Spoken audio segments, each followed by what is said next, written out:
नमस्कार दोस्तों, आज मैं आपको एक ऐसी हॉरर स्टोरी बताने जा रही हूँ जो बहुत पुरानी होने के साथ साथ बहुत डरावनी भी है।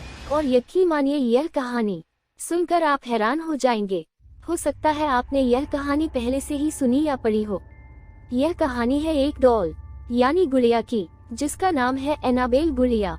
तो आइए कहानी शुरू करते हैं। यह कहानी शुरू होती है सन 1918 से। इसी साल एक अमेरिकी राइटर जो बच्चों की कहानियां और कॉमिक्स लिखते थे, उन्होंने सबसे पहले इस डॉल का जिक्र अपनी किताब रैगडी एन में किया था। इस किताब में उन्होंने अपनी साथ हुई एक सच्ची घटना के बारे में बताया था। वह लिखते हैं कि एक बार वह अपने घर के बैकयार्ड में टहल रहते थे, तभी उनको वह डॉल पड़ी हुई मिली। उन्होंने कभी भी पहले ऐसी डॉल को अपने घर के आसपास नहीं देखा था, इसलिए उन्होंने अपने पड़ोसियों से पूछा कि कहीं ये डॉल उनकी तो नहीं, लेकिन उन्होंने इनकार कर दिया। उन्होंने इसके बारे में ज्यादा नहीं सोचा और डॉल को अपनी बेटी को दे दिया। वह डॉल को देखकर बहुत खुश थी। वह उसके साथ हर रोज खेलने लगी। खेलते खेलते उसको डॉल के साथ इतना लगाव हो गया कि वह डॉल को एक पल के लिए भी अकेला नहीं छोड़ती थी। वह घर में अकेली बैठी उसके साथ ज्यादा समय बिताने लगी और बातें करने लगी। उसके पिता को उसकी चिंता होती, लेकिन वो बच्ची समझकर उसे नजरअंदाज कर देते। लेकिन जब वह 13 साल की हुई, तब वह किसी गंभीर बीमारी से पीड़ित हो गई। इलाज के लिए उसे वैक्सीन दे दी गई, लेकिन उसका उल्टा प्रभाव हो गया, जिसकी वजह से उसकी मौत हो गई। लेकिन अजीब बात यह थी कि जिस तरह वह डॉल रहस्यमयी तरीके से उनके घर में आई थी, ठीक उसी प्रकार वह गायब हो गई। यह कहानी लोगों में बहुत प्रसिद्ध हो गई। इसके बाद वह डॉल कई सालों तक कहीं भी नजर नहीं आई। धीरे धीरे लोग इसे भूल गए। लेकिन 1970 में यह डॉल हॉबी स्टोर नाम की एक दुकान में नजर आई। एक दिन किसी महिला को वह डॉल पसंद आ गई और उसने यह डॉल खरीद ली।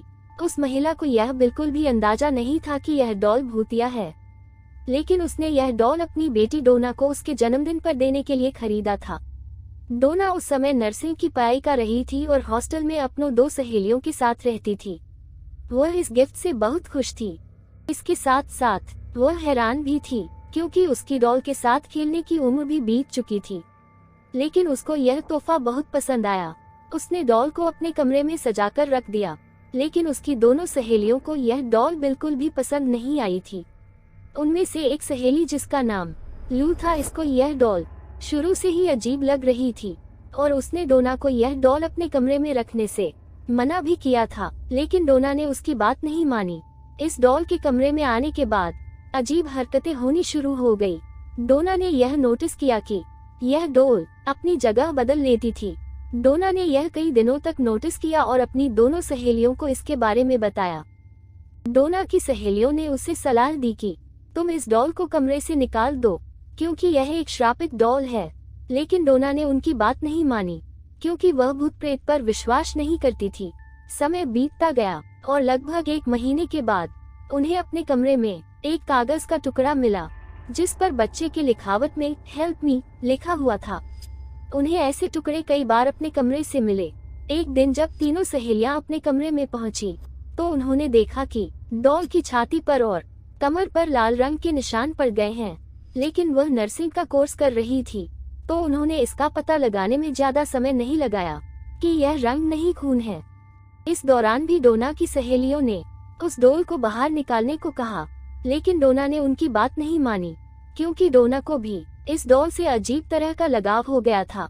एक दिन लू घर में अकेली थी और डोना अपनी दूसरी सहेली के साथ कहीं बाहर गई थी। तभी लू को डोना के चीखने की आवाज आई।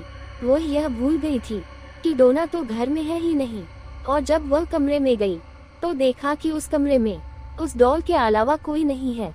इसके बाद कमरे से लू के चीखने की भी आवाज आई। इत्तेफाक से उस समय डोना और उसकी सहेली लौट कर आ चुकी थी। उन्होंने कमरे में जाकर देखा तो लू बेहोश पड़ी थी और शरीर पर गहरे चोट के निशान थे। डोना और उसकी सहेली ने लू को हॉस्पिटल एडमिट करवाया। 2 दिन बाद लू को होश आया और उसने बताया कि उस पर हमला डोना की डॉल ने किया था। यह बात सुनकर वह हैरान रह गई। डोना तुरंत ही चर्च जा पहुंची और फादर को उस घटना के बारे में बता दिया। फादर ने उनकी बात सुनकर उनको अपने सीनियर फादर के पास भेज दिया। उन्होंने कहा कि इस डॉल में बुरी आत्मा का साया है और यह बात उनके संभालने योग्य नहीं है। इसलिए उन्होंने यह खबर पैरानॉर्मल एक्टिविटी एक्सपर्ट पति पत्नी को दे दी। यह दोनों डोना के हॉस्टल पहुंच गए और डॉल के साथ एक हफ्ता बिताया।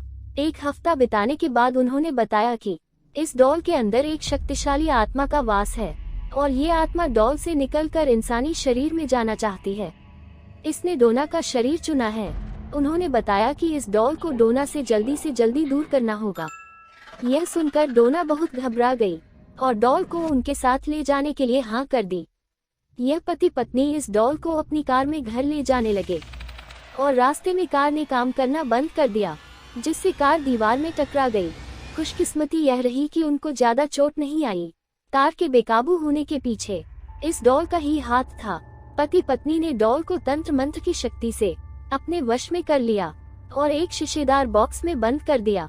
इसके बाद उन्होंने इस बॉक्स को अपने ही एक अकल्ट म्यूजियम में रख दिया। आज भी आप इसे इसी म्यूजियम में रखा हुआ है और साफ साफ बॉक्स पर एक वार्निंग भी लिखी हुई है कि बॉक्स को दूर से ही देखें और हाथ न लगाएं। अगर आपको हॉरर स्टोरी पसंद आई हो तो कमेंट जरूर करें और इसी प्रकार की कहानियों को सुनने के लिए हमारे चैनल को सब्सक्राइब कर दें। मिलते हैं फिर एक सच्ची कहानी के साथ।